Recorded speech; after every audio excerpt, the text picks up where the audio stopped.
A common thread in the whole diagram for all of the strategies I mentioned and more is to weaken society, to weaken history, culture, independence, nationalism, all the things that keep people relatively resilient and strong in all their different countries and independent. You want to break that down. And mass migration is another huge one. Obviously, it's a disaster in Ireland and England and, well, loads of other countries. China helped out the Western oligarchies and the WEF for the COVID program. But at other times, China may be in opposition. So Michael did a great job of explaining it's kind of complex. It's a who's who in the zoo, he said, up there. Lots of frenemy type oligarchies, all vying for control of the globe. And I think that's essentially what we have.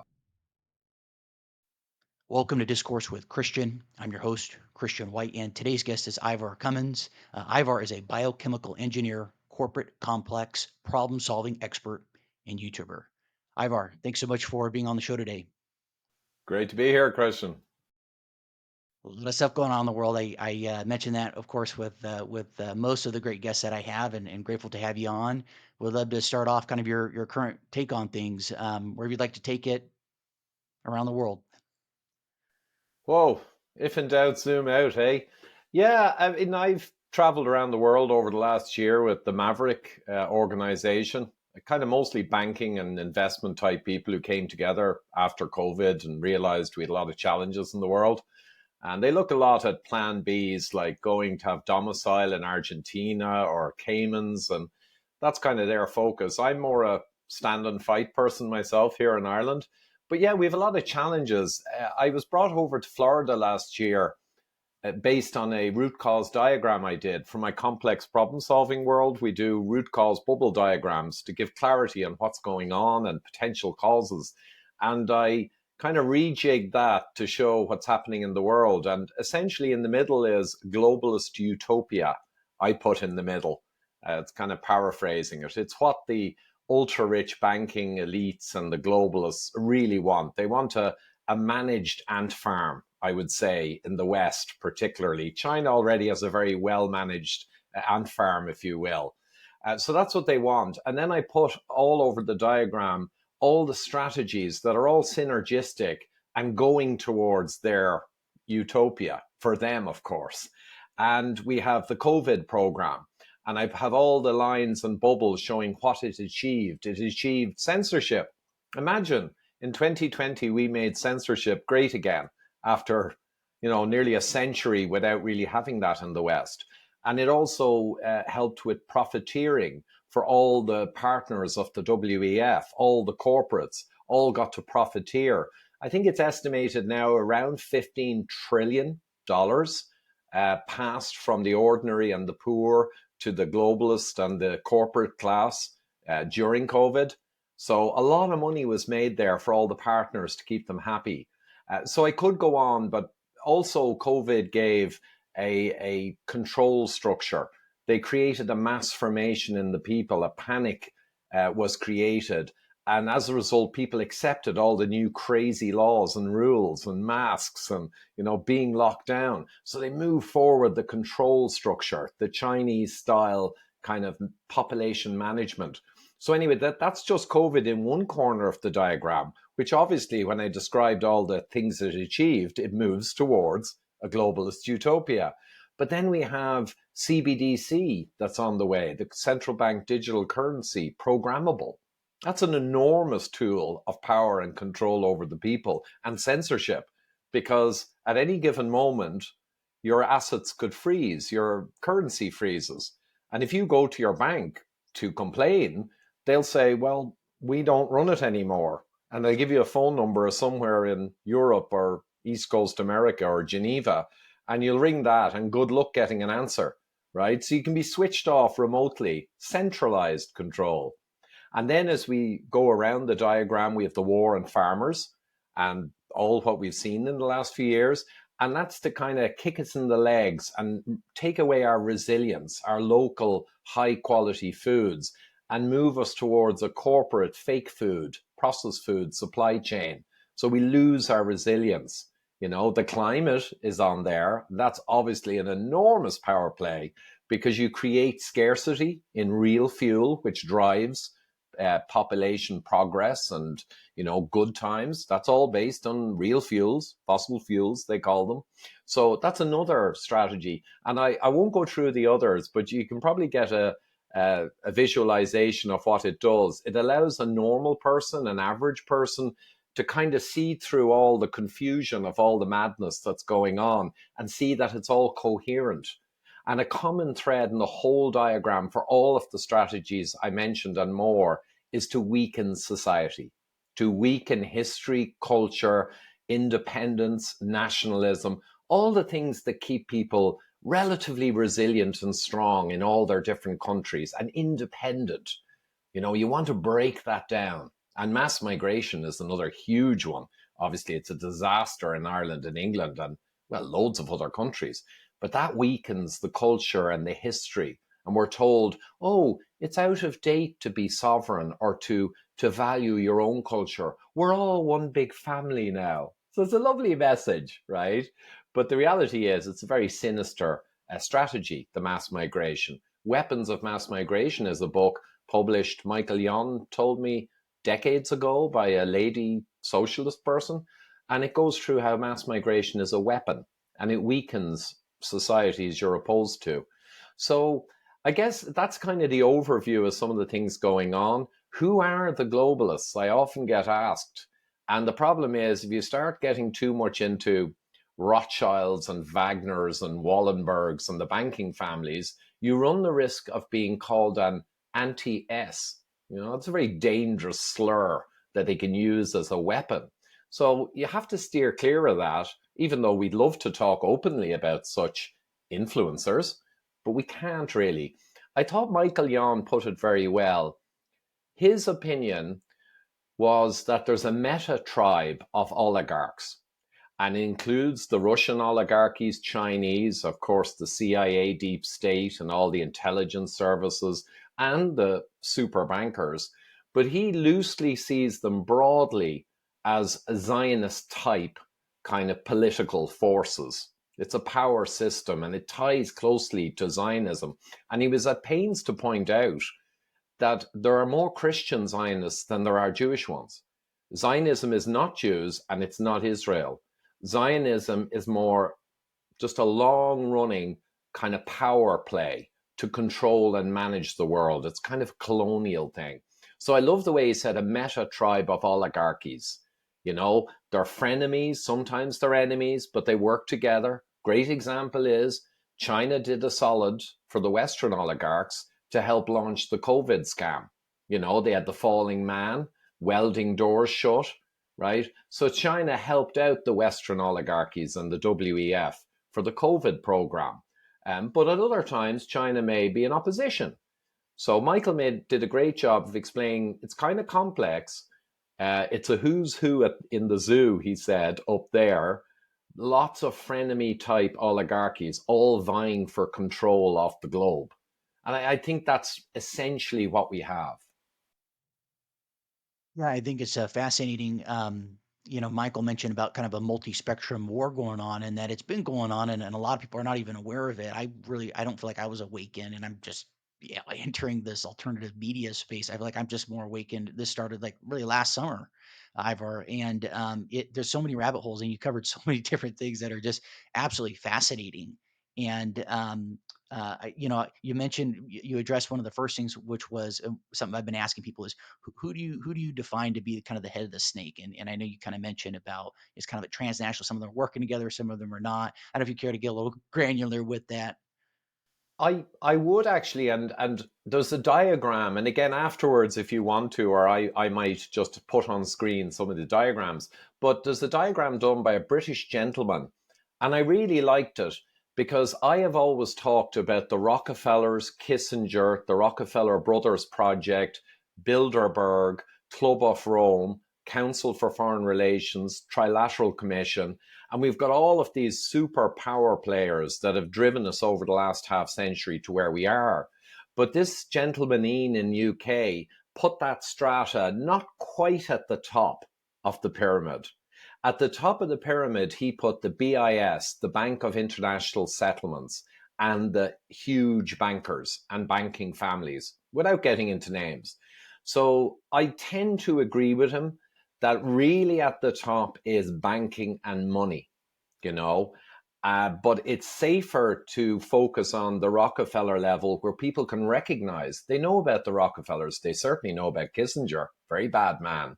And they kind of have an idea there's a club of Rome, ultra rich guys, kind of propaganda club to push the climate stuff, Trilateral Commission and Council for Foreign Relations. Not every person knows about them, but they can Google and see they're serious organizations. So I like to focus on the layer where people can find it recognizable and geopolitical and less kind of real bad guys up the top. But to your question, Christian, I think that diagram is fair enough that really at the top and for centuries, I guess, has been big money. And the big money is countless trillions of assets. I mean, some of the big families, the numbers are astonishing for what they probably hold. And they have enormous influence with governments and various organizations from the top. So I think that's kind of somewhere up there is the top. Yeah, absolutely. And I was just going to comment. I'm reminded of something I had someone share with me a while ago, which is once you become aware of something, you can't unsee it, so to speak. It just changes how you look at the world and such. And wanted to segue. I know you mentioned immigration. Fortunate to have John Waters on to kind of unpack kind of what's going on. He's kind of mentioned how Ireland has kind of been like an experiment for the cabal, if you will, to create their world that they want. Could you share with the audience that, especially that's not in Ireland, what's going on currently? Yeah, it's pretty grim. Now, I pride myself in staying non-emotional on all this stuff because it's very important as a problem solver and communicator. You know, emotion takes us down, clouds our reason. So I'm pretty hardcore on that. But I have friends who are getting very despondent, and my wife also, seeing their culture and history being dismantled in front of our eyes. And we see all the time the state media, Pravda, RTE in Ireland, basically it's just a state mouthpiece for many decades. It's astonishing. And the mainstream press as well are just mouthpieces for the government. And the government, of course, is clearly reporting and enthralled to the UN, Rockefeller's UN, and the EU. The EU is pretty much a recreation of the Soviet system, but in the West. So it's unelected bureaucrats at the very top, the Commission, that run everything, and the European Parliament is the talk shop. So long story short, it's hard to watch what's happening. But a great way to start it is there's been a push for mass migration, particularly favoring Africa. You know, the Soroses of this world, Soros came out in 2015 and decreed that the EU would have to take millions of migrants in. Didn't explain exactly why. There was some loose narrative around your birth rate is down. A bit of a cover story, fairy story. But the real reason is to weaken and break down nationalism and sovereignty across the EU. And mass migration, particularly of very different peoples, it's no fault of theirs. The economic migrants coming in are being given loads of money and they're being told, come on over, we're open for business. Why wouldn't they? So it's nothing against the migrants. Uh, it's orchestrated from the top and funded. So Soros in 15 said you're going to have to allow, I think it was 30,000 sterling per year for each migrant, and you're going to have to bring in millions. But the whole EU, UN, the Rockefeller structures, they're pushing mass migration remorselessly. Now, they have been for decades, and Ireland has seen waves before. But since 2022, there was a trigger event, the Ukraine war, right? The proxy war of the US and the globalists. And the Irish minister for, I think, Minister for Children and Migration, or, some bureaucrat, he sent out his department a tweet basically saying to all Ukrainians in Ukrainian language, Ireland is open. Come on over. Basically, you get money, you get houses, no problem. Even though Ireland had a housing crisis already and a homeless crisis, and we had no money apparently to help with that, none of that mattered. In Ukrainian, everyone come in. So you presume there'd be women and children coming in to escape a war zone. all pretty much young men, or mostly. Okay. On the same day, his department sent out the exact same tweet in 8 or 9 different languages, including several African languages. So they used the cover story of Ukraine to actually tell Africa and the world, Ireland's open for business. Come on down. The price is right. And by God, you should see the graphs of migration from that time. It just went up in a hockey stick. Ukrainians, sure, but also everyone else. And the numbers are astonishing. So we have IPAS, International Protection, I think it's called. I forget the exact acronym meaning. Anyway, IPAS centres are all over Ireland. Someone did a map. They're all over Ireland, and they're building like army barracks, huge centres, simply to try and house all of this flood of migration that was asked for by Ireland on behalf of the EU and UN technocrats who told the Irish puppeticians, as I call them, what to do. And they did it because they know who rules the roost. And Ireland now, it's just shocking to see. I mean, the centre of Dublin, forget about it, transformed in a few years. It's just like Paris, you know the problems there. Malmo in Sweden, you know, Germany got theirs a few years ago. Ireland's now getting it in the neck, flooding us, and the centre of Dublin is unrecognisable. And again, it's nothing against the migrants, because migrants just go where people say they're going to get loads of money and a good life. Why wouldn't they? But it's the fact it's rich, ultra rich white men, essentially, who are driving it remorselessly. That's the irony. And that, to your point, Christian, it's hard for people to see that. It just sounds like a conspiracy theory, but it's all documented. 2020 or 2000, I think it was 2001, replacement migration, a 50-page report from the UN. Replacement migration, basically using the fairy story that we need it because our birth rates are down, which is not necessarily required at all. They say we need to bring in loads of people. And then Soros in 15, the Irish former Attorney General in 2009, his name escapes me at the moment, but he was the youngest Attorney General of Ireland. He was a Jesuit boy, became very powerful, and then became the head of Goldman Sachs, right? The head of the snake, head of Goldman Sachs. And guess what he moved into when he dropped that role and was ushered into his next role? From the head of Goldman, uh, he became the UN mass migration czar, essentially. And he began to remorselessly push for bringing in the world into Ireland and dumping it here. And he is quoted in a speech he gave, I think 2009, and he said, we basically have to break down this idea of nationality and sovereignty in European nations. We've got to break it down, in a speech about migration. So he actually admitted it on the record. That's what all this is about, you know? It's pretty sinister, isn't it? Oh yeah. Oh yeah. You reminded me of something. I think it was, I don't know, it was Michael Yon or somebody else I just had on, but how these people, the globalists, if you will, they'll just come out and say what they're intending on doing. It's actually pretty interesting. It's not like they're trying to be discreet about it. Like they're very vocal about it. Like this is we have a population. We need to population needs to go down. We need to change the food. We need to do this. So it is very interesting as an observation.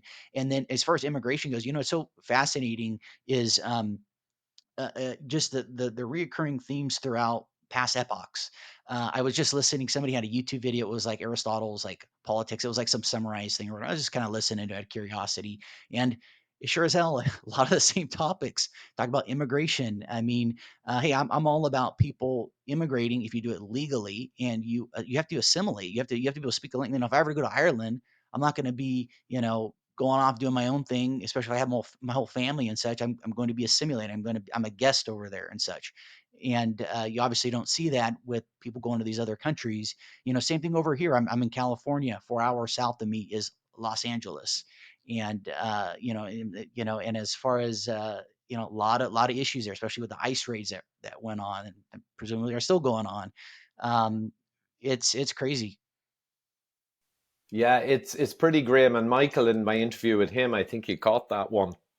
He goes through the US scenario particularly, and the Darien Gap where they're flooding in the migrants, and there's hard hitting, seriously influential NGOs down there. You know, mass migration driving NGOs, and they are orchestrating all of that. Now Trump has kind of stopped it, though. Michael said all the infrastructure remains quietly in place, but politically, or maybe genuinely for the moment, he's taking action.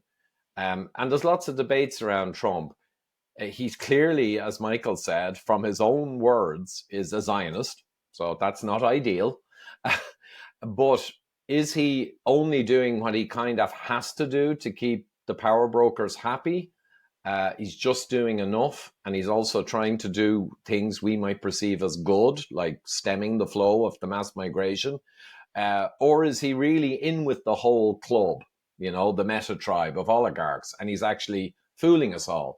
It's very, I get people on both sides of that argument who are all good people, like in the Maverick org. There's debates about it. He could be playing a very clever game, or he could be fooling us.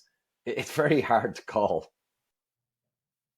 Oh yeah, and one of the things that I saw you had posted on an X account that I feel is that relates to the Trump administration as well as a lot of them, and how we went from kind of a collective. Well, you've got the collectivist element, and then you've got kind of this mercantilist slash kind of fascist kind of element, and the quote that you had from Ayn Rand: "Fascism and communism are not two opposites, but two rival gangs fighting over the same territory based on the collectivist principle that man is the rightless slave of the state."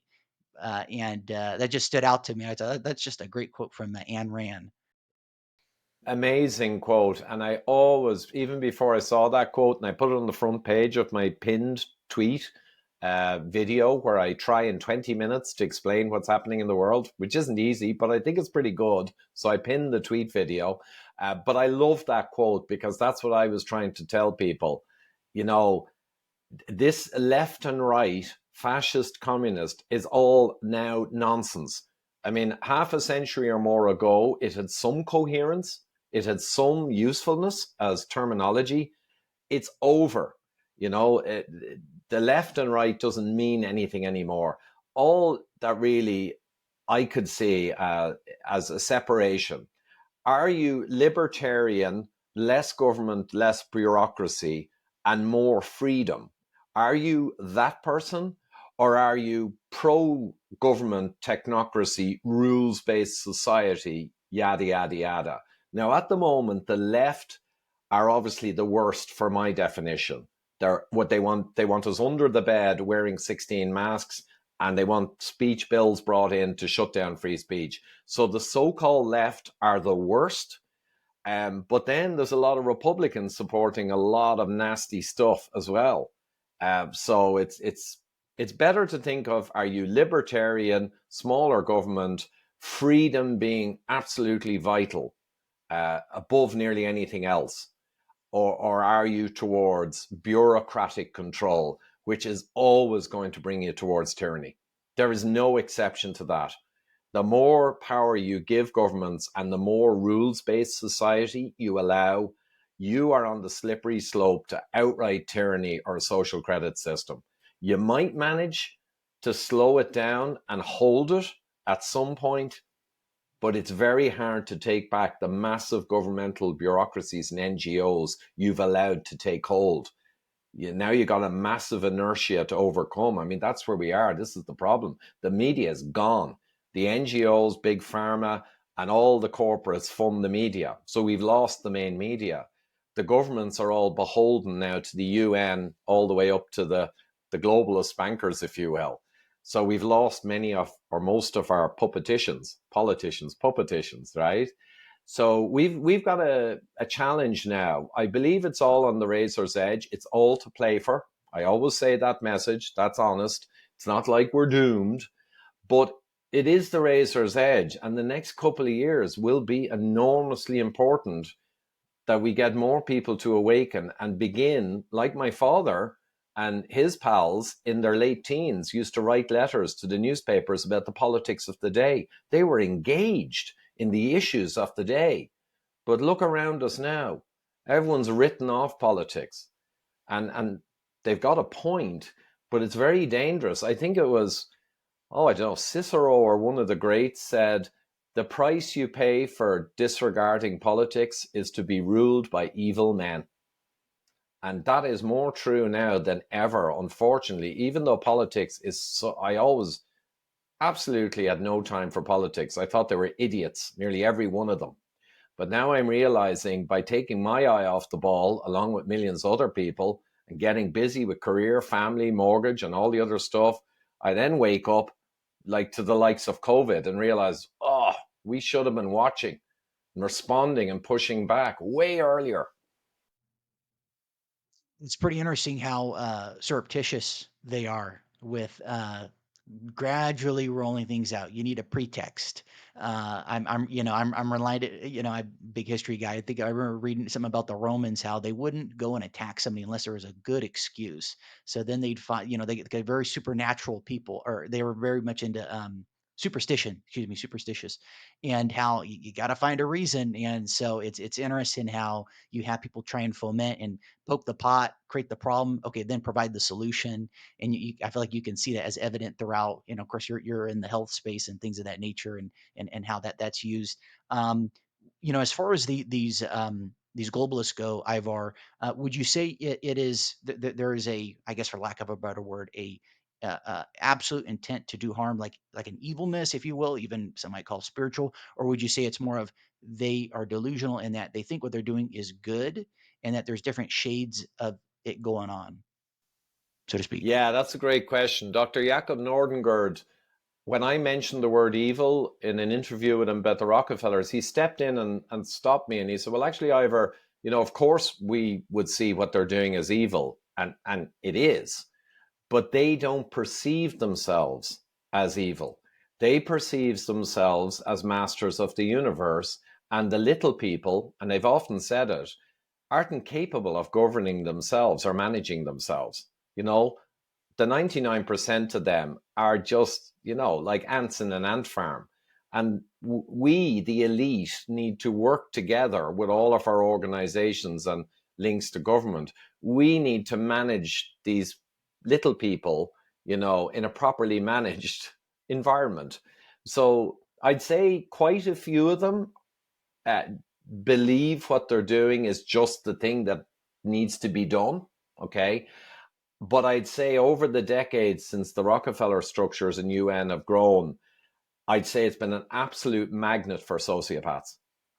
And the sociopathic personalities, like in corporates, have a huge edge in moving up the chain because they'll do anything that's required, absolutely reliable, and utterly focused on money and power and control over their own species.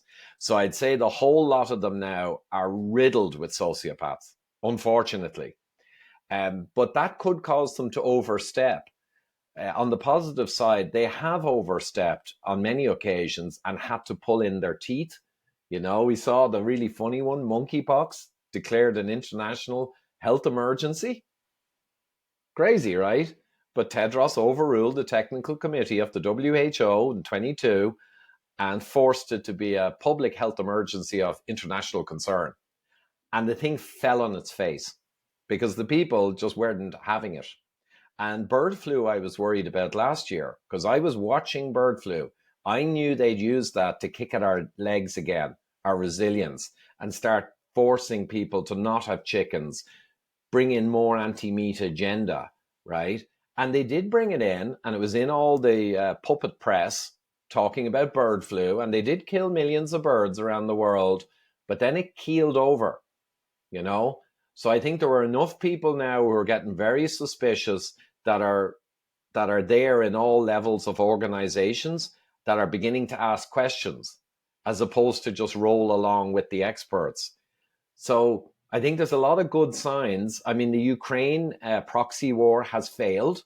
Okay. You can say what you like about what you think of Russia, but Russia and Putin are just fighting for their country and their people, and probably as best they can.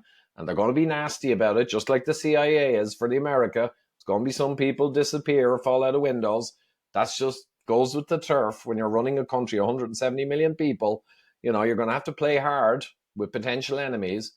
But putting Russia aside, the failure of that project has been a good thing for the planet in general, no matter what side you take, you know? And the balance now between China, Russia, BRICS in general, and the Western oligarchs seems to just have a bit more balance, and it'll keep people in check. Iran is very concerning, but again, luckily Iran didn't get a regime change, or we'd have serious problems on our hand, because Iran, Tehran is right on the Belt and Road Initiative, the new Silk Road for China and Russia and the rest. And if Iran became a problem for the BRICS, now you're talking confrontation. So it was totally insane what suddenly happened in Iran. It's just completely insane. But luckily, so far, that seems to be stabilizing. There's a lot of pieces on the board, isn't there? Yeah. Oh, yeah. Now, would you say, obviously, as it relates to the West and the and BRICS, do you see things coming to a climactic head here, like kinetically? I've been, having a lot of guests on, and it seems to be the case. So I'd love to hear your thoughts on that. Yeah, it's really hard to call. I mean, Michael obviously is a Green Beret and war correspondent. I'd have to defer to his opinions on a question like that. But I think a great point he made is when a war starts or conflict starts, even the guys orchestrating it, which is often, I mean, people should look up all wars are bankers' wars. It's amazing. It's from the guy who did The Creature from Jekyll Island, I believe. Uh, Forget his name now. But Oh, well, sorry, G. Edward Griffin, and then there's Edward Michael Griffin, Rivero. yeah, he's still going in his 90s, I believe. Amazing insights. But yeah, all wars are banker wars. But even the people who are orchestrating the wars, when you start one, it's impossible to tell exactly where it'll go. It's inherently chaotic. So I think there's quite a bit of restraint on all sides, knowing that fact and not wanting things to go completely nuts. Now, the question for me is will it get to the point where they're willing to go scorched earth and start a real kinetic conflict with the BRICS? I'm kind of hoping and edging towards in my mind that negotiation at the top, it won't be in the newspapers, but negotiations at the top, I would guess, would avoid a big, massive one. Now, there's evil people in the system up in the top who would like an apocalypse. They would love an apocalypse, and they know they'll be safe from it. But I trust that there's enough, greedy, power hungry people, but who still do not want a worldwide apocalyptic scenario. I trust there's enough of them there to head us off at the pass.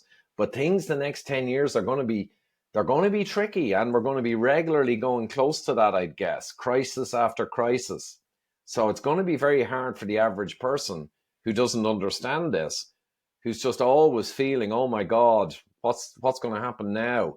There's nothing worse, I think, Christian, than ignorance. I was told by a few people at the start of COVID, Ivor, you're bang on point on this thing, and you're one of the first out publicly explaining that COVID is nonsense. However, do you not think that some people might get depressed realizing what you're explaining, that it's all a scam orchestrated by our own puppeticians up? That might be depressing for some people. They'd be better off not knowing. And I thought about that. I really thought about that, and I decided no, it is always better to know, and ignorance is never an option. You just have to be stoical, accept the world, accept reality, and there's nothing worse than believing in something that's complete nonsense and being a fool. So I went ahead and kept proselytizing, or whatever they say. And the funny thing is, Christian, I have thousands of emails and messaging over the last few years thanking me for saving their sanity and not having them been duped. So I think I made the right decision. So for me, it's all about awareness. And that's why the censorship laws are coming in, the hate speech, which is an excuse for censorship, censorship, the Online Digital Safety Act. Oh, it's because of porn. It's because of kids. It's because of criminals. All cover stories, all fairy stories. The people at the top don't care about any of those things. In fact, they like drugs because it makes people weaker. populations. So all of this censorship is because I believe the oligarchies know they're in a dangerous phase in these years because they worked in the shadows with no scrutiny for decades. But since COVID, they're now out there. And if the people in large enough numbers are openly talking, and if the people no longer are scared of being called a racist or being called an anti-this or an anti-vax or an anti-S, if the people start rightly not caring about those propaganda weaponized slurs and they insist on just talking openly with references, published material, not weird stuff from Facebook, and people insist on talking, it's going to be very hard to shut the conversation down. And if the conversation keeps growing, the bad guys have a serious problem, I would suggest. Yeah, you mentioned about big tech and such, and I just wanted to comment among things that I have kind of come to the opinion that some of these big players, whether it's Zuckerberg, which I've heard there's some component of a government agency perhaps playing an invisible hand with Facebook, speculation on that. You think of Google and all these people that are portrayed as they just worked really hard and they did it, and there's like I mentioned on previous episodes, it's kind of like an invisible hand. Yes, the harder you work, you increase your surface area of luck and such, but there are other forces, of course, at play, and how they've been able to usurp and take advantage and want to create issues whereby they can then come in like a BlackRock or fill in the blank to come and pick up assets on the dollar, and leverage these private and government interests. Oh, absolutely. I mean, Epstein, I know it's topical and conspiracy theory, but it was comical to watch what happened there. But I only found out because of that whole thing recently. Someone sent me stuff. I looked into it. I hadn't realized Epstein was a maths teacher, mathematics, and I don't believe a particularly good one. He was a nobody. And next minute, a banking organization connected to, well, as usual, Zionist type political attitudes, came in and suddenly he was running billions of dollars hedge funds and he was a made man. And the rest is history. It's some of the most expensive property in New York.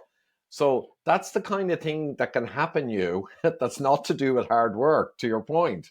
And if we take Bill Gates, I'll tell you something, Christian. I hope you haven't heard this one, but I find it really interesting. And there's a million examples of this, by the way. But Bill Gates, 25 years ago or so, as a manager and a technology master technologist, and in the IT world to a large extent, I found it vaguely fascinating how Gates had done so well. Just based on my managerial expertise, I looked at him and said, this is a weak person. This is a person with lots of flaws, and I don't see talent. So I thought, he must have got really lucky. Right?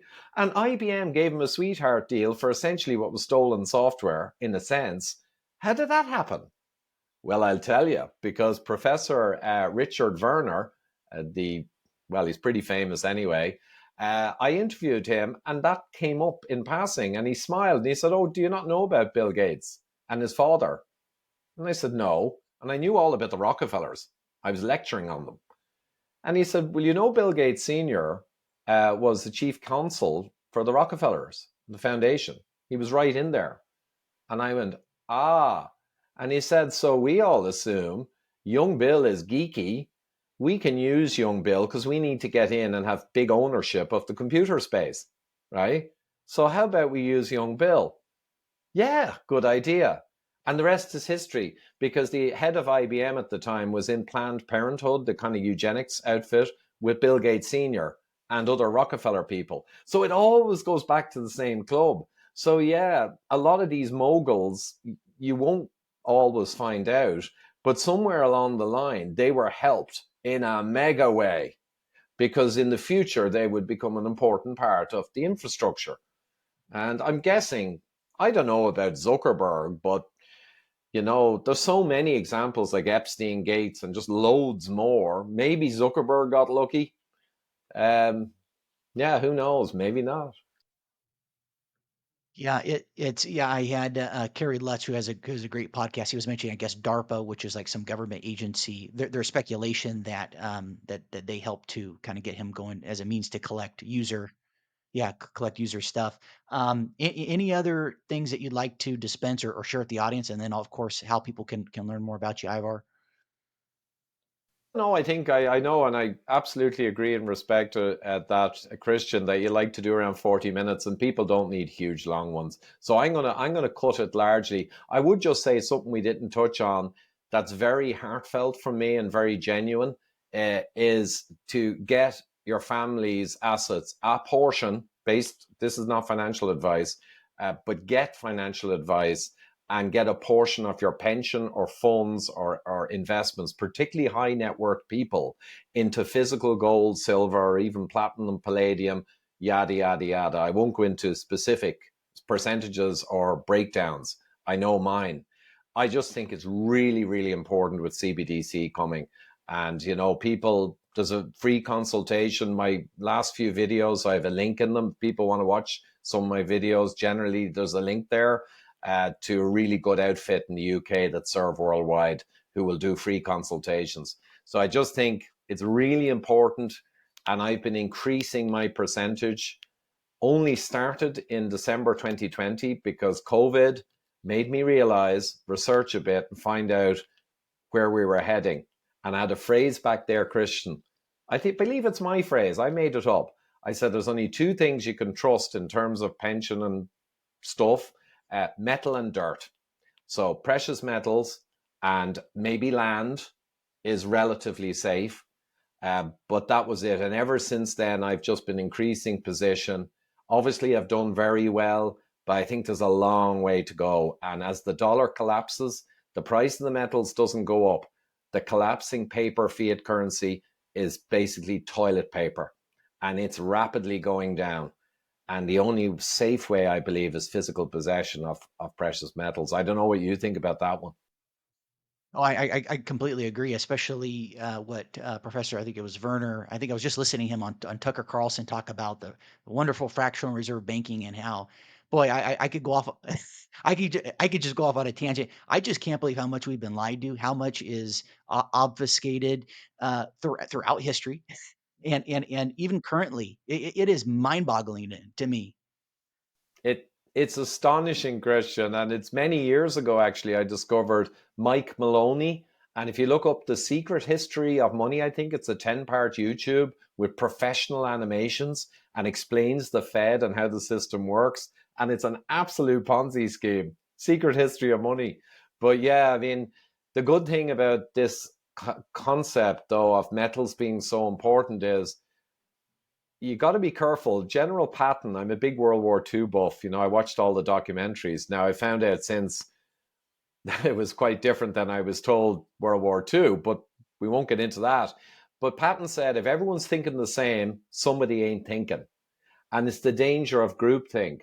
But with my very large network of macroeconomics hedge fund investor types and the Maverick organization, the one thing that's not groupthink, but is almost universally accepted as obviously correct, is to get large or relatively big chunk into physical metal.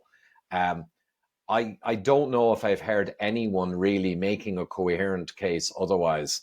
It's just, but this tragedy is most ordinary people have no idea because we have been indoctrinated against physical gold, real money, for decades through all the financial institutions and universities. All of them say the same thing. No, no, no, no, no. Pet rock. Oh, barbarous relic. And that has all been basically a psyop. Shocking. 100%, 100%. Ivar, how can people learn more about you and get in touch with you? All right. Well, I think my YouTube at Ivor Cummins Science. But if you search my name, you'll still actually get my YouTube and X account, which are the main places I use. I don't use the fatemperor.com website as much as I should. But the YouTube, you'll get my latest videos. I get demonetized for obvious reasons here and there. But generally, I and my guests are clever enough to say the stuff without easily getting trapped by the algorithms. So the YouTube and the X, and yeah, I think they're the two main places. I always keep it interesting, I like to think. Absolutely. Well, Ivar, thanks so much for carving out the time, and looking forward to have you on sometime here in the near future. Anytime, Christian. Good man. Thank you. Quick ask: over half of you who watch the show regularly haven't yet subscribed. If you've enjoyed the show, you're finding value in it, subscribing is really the best way to support the channel. It's, of course, free. It literally takes 2 seconds, and it lets the algorithm know that this content matters. And of course, my commitment to you is going to be that I'm going to continue to bring on great guests, refine those questions. And of course, I'm always receptive to your feedback. If there's certain people that you'd like to have on, or certain questions, or this, that, and the other that you'd like to have as part of the show going forward, things of that nature, please let me know. I'm pretty easy to access. Anyhow, that's my commitment to you. If you can subscribe, that would mean a lot. Thanks.